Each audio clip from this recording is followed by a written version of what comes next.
Bayangin saking pintarnya kamu, sampai-sampai otakmu disimpan di museum selama beberapa dekade setelah kamu tiada. Yap, hal ini nggak berlaku pada semua orang super pintar. Tapi yang lagi kita bahas adalah Albert Einstein, salah satu pemikir terhebat sepanjang masa.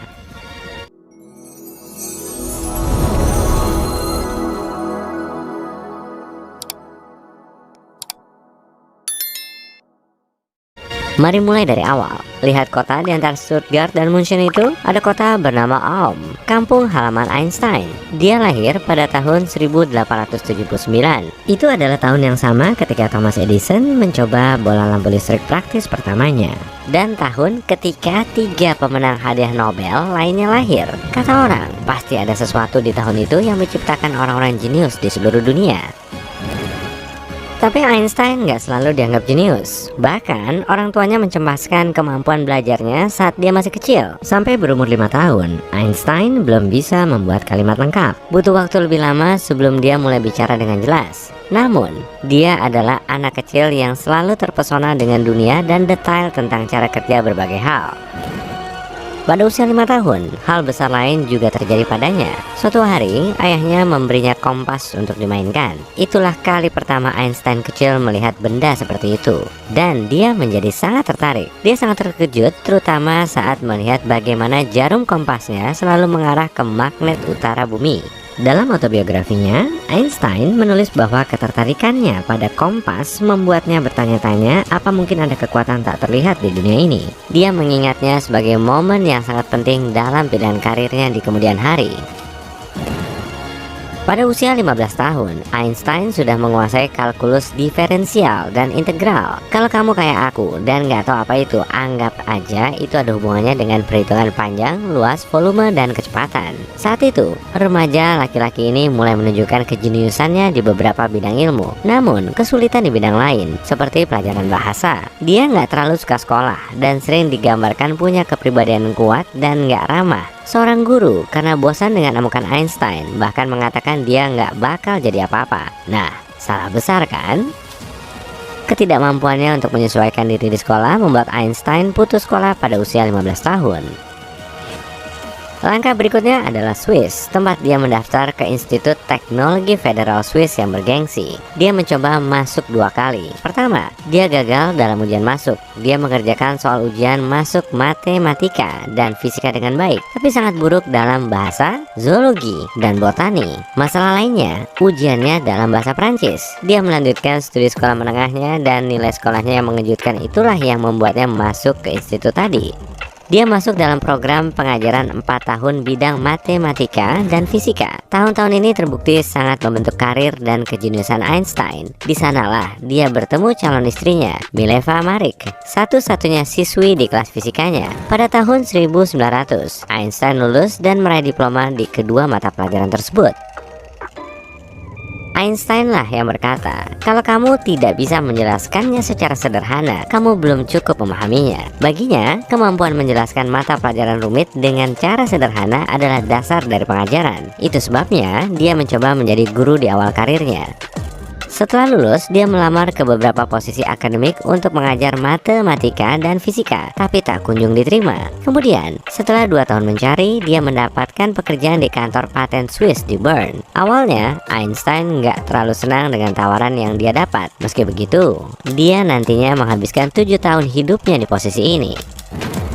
Ternyata, pekerjaan ini adalah berkat terselubung. Dia menghabiskan pagi dan siangnya untuk menyelidiki pengajuan paten dan menilai keabsahan penemuan-penemuan itu. Namun sore harinya, dia punya waktu untuk berpikir.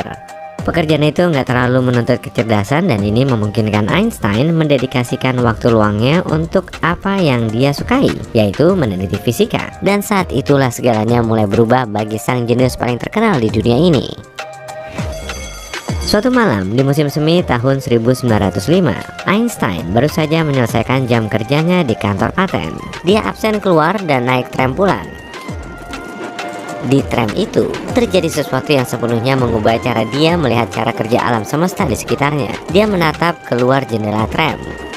tanpa sadar menatap menara jam di pusat kota Bern. Saat tram itu bergerak, dia membayangkan apa yang akan terjadi jika gerbong tram ini bergerak dengan kecepatan cahaya. Dia menyadari bahwa jika dia melakukan perjalanan dengan kecepatan 300.000 km per detik, jarum jam itu akan tampak diam.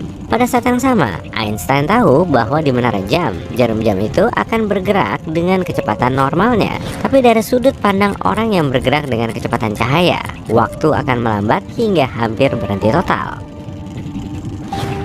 Pemikiran ini membuat Einstein benar-benar terpesona. Dia mengerti bahwa makin cepat kita bergerak melalui ruang, makin lambat kita bergerak melalui waktu. Tunjuk pertama ini membuat Einstein percaya bahwa waktu mungkin bersifat relatif. Dengan kata lain, waktu akan selalu bergantung pada pengalaman sang pengamat. 1905 adalah tahun keajaiban Einstein. Tahun itu, dia menerbitkan 4 makalah yang nantinya akan diterbitkan dan mengubah cara manusia memahami alam semesta. Di antara makalah tahun 1905 yang dia terbitkan, terdapat teori yang membuatnya terkenal di dunia, alias teori relativitas khusus Einstein. Dan semua itu dimulai dari perjalanan pulang naik tram. Oh, dan aku yakin kamu pasti tahu tentang rumus terkenal makalah Einstein ini di sekolah. E sama dengan mc2, yang pada dasarnya berarti energi sama dengan massa dikalikan kecepatan cahaya kuadrat. Kalau kamu merasa bingung, tenang aja. Einstein sendiri bilang, jangan khawatir tentang kesulitanmu dalam matematika. Yakinlah, kesulitanku masih lebih besar. Mau bagaimana juga, kita nggak bisa bantu kan?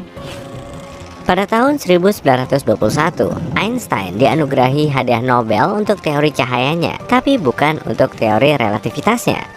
Sebagian komunitas ilmiah masih belum yakin dengan teori relativitas Einstein karena teori ini belum memperhitungkan hukum gravitasi. Hal ini pun sebenarnya juga mengganggu Einstein, sehingga dia tak pernah berhenti merenungkan penemuannya dan selalu mencari cara untuk memperbaikinya. Nah, kamu ingat Sir Isaac Newton, penemu yang duduk di bawah pohon apel dan menemukan gravitasi setelah apel jatuh ke kepalanya? Nah, menurut Newton, gravitasi adalah gaya konstan yang bekerja pada semua benda di planet kita dan alam semesta kita. Einstein butuh 10 tahun lagi untuk menyelesaikan teori relativitasnya dengan mempertimbangkan penemuan-penemuan Newton. Teori relativitas umum Einstein yang baru berhasil menjelaskan cara kerja gravitasi. Misalnya, bagaimana gravitasi matahari menarik bumi ke orbitnya? Nah, menurut Einstein, sesuatu yang berat seperti matahari menciptakan lekukan di ruang angkasa. Objek lain dengan massa yang lebih kecil seperti bumi terpengaruh oleh lekukan itu dan berguling mengelilingi matahari seperti kelereng yang terus menggelinding atau mengorbit di dalam mangkuk. Dia akhirnya tidak memenangkan hadiah Nobel lain, tapi penemuan itu sekali lagi merevolusi dunia fisika pada tahun 1930-an. Einstein pindah ke Amerika Serikat dan menerima posisi untuk mengajar di Princeton. Dia menghabiskan sisa hidupnya mengajar di Institut Studi Lanjutan yang baru dibuka di New Jersey. Meski Einstein mengatakan dia nggak pernah merasa betah di negara manapun, dia dikatakan sangat mencintai Amerika Serikat dan memilih untuk tetap di sana selama sisa hidupnya.